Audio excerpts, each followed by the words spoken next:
गौरव सावंत हमारे सहयोगी भी इसी खबर पर हमारे साथ बने हुए हैं। झड़प में 300 चीनी सैनिकों को पीछे धकेला, उनको भारी नुकसान की खबर। गौरव, और क्या बता सकते हैं आप एडिशनल इंफॉर्मेशन इस पूरी खबर पर?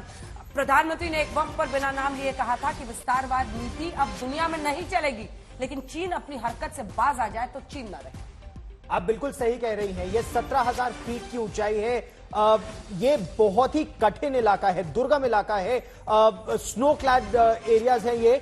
और इस इलाके में चीन की सेना हायर ग्राउंड को ऑक्यूपाई करना चाहती थी। असल में चीन अपने परसेप्शन पॉइंट पर आता है, भारत अपने परसेप्शन पॉइंट तक जाता है। और चीन की सेना ने जब हायर ग्राउंड जो भारत की सीमा में है, और भारत ये साफ कर चुका है ये हमारा इलाका है, जब चीन की सेना ने उसको ऑक्यूपाई करने की कोशिश की तो भारत के सिपाहियों ने उन्हें पीछे धकेल दिया। इसमें झड़पें हुई और जैसा मंजीत और श्वेता बता रहे थे कि चीन हालांकि तैयारी के साथ आगे आया था, लेकिन चीन की तैयारी से ज्यादा भारत की यहां पर तैयारी थी, न केवल संख्या बल में बल्कि हथियार भी। और इसीलिए भारत चीन को पीछे धकेलने में सक्षम रहा। चीन की सेना पीछे हटी, उसके बाद भारत ने फ्लैग मीटिंग की मांग भी की, और फ्लैग मीटिंग के बाद अब दोनों ही सेनाएं हालांकि पीछे हट गई हैं, लेकिन तनाव न केवल यहां बल्कि सिक्किम में भी बहुत बढ़ा हुआ है। श्वेता, अब ये एक और फ्लैश पॉइंट गलवान के बाद हम देख रहे हैं। अगर एक बार फिर से हमारे दर्शकों को आप सिलसिलेवार ढंग से बताएं कि किस तरह से चीन ने अक्सर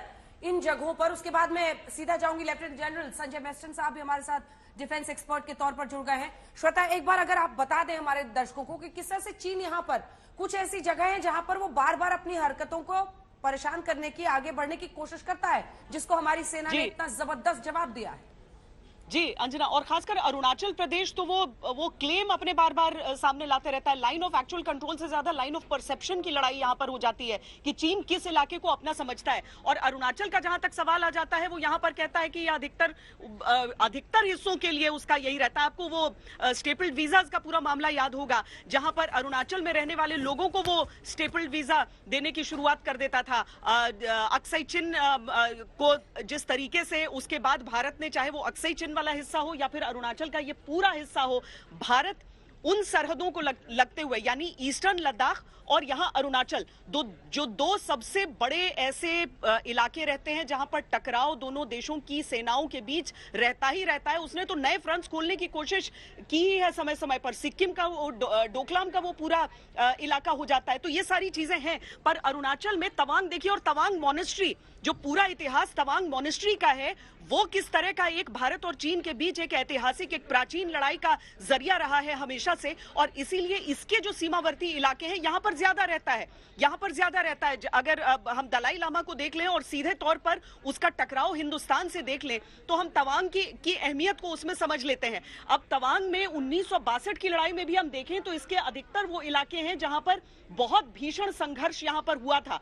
भारत को यहां पर बहुत मुश्किलों का सामना करना पड़ा था सेना को, लेकिन आज के हालात अलग हैं इस इलाके में। अंजना, यहां पर ये तवांग के इस सरहद पर, भारत और तिब्बत की सीमा के बीच इस सरहद पर इस टकराव की बात सामने आ रही है। और इसमें बड़ी चीज ये हो जाती है कि तवांग जैसे इलाके में अगर इस तरह की झड़प है, यानी कि चीन जो कि एक तरफ गलवान के पूरे उस हादसे के बाद, उस घटना के बाद, और पूर्वी लद्दाख में ये कहने के बाद कि ठीक है हम यथास्थिति पर वापस लौट रहे हैं, यानी कि उसकी मंशा साफ नहीं है। यहां पर अगर 17,000 फीट की एक ऊंचाई पर वो कोशिश कर रहा है कि थोड़ा सा और आगे बढ़ के इस हिस्से को ले ले। ऊंचाइयों की लड़ाई होती है, लद्दाख में भारत ने ले ली है वो ऊंचाइयां, और इसीलिए वो बैकफुट पर है ईस्टर्न लद्दाख के उन इलाकों में।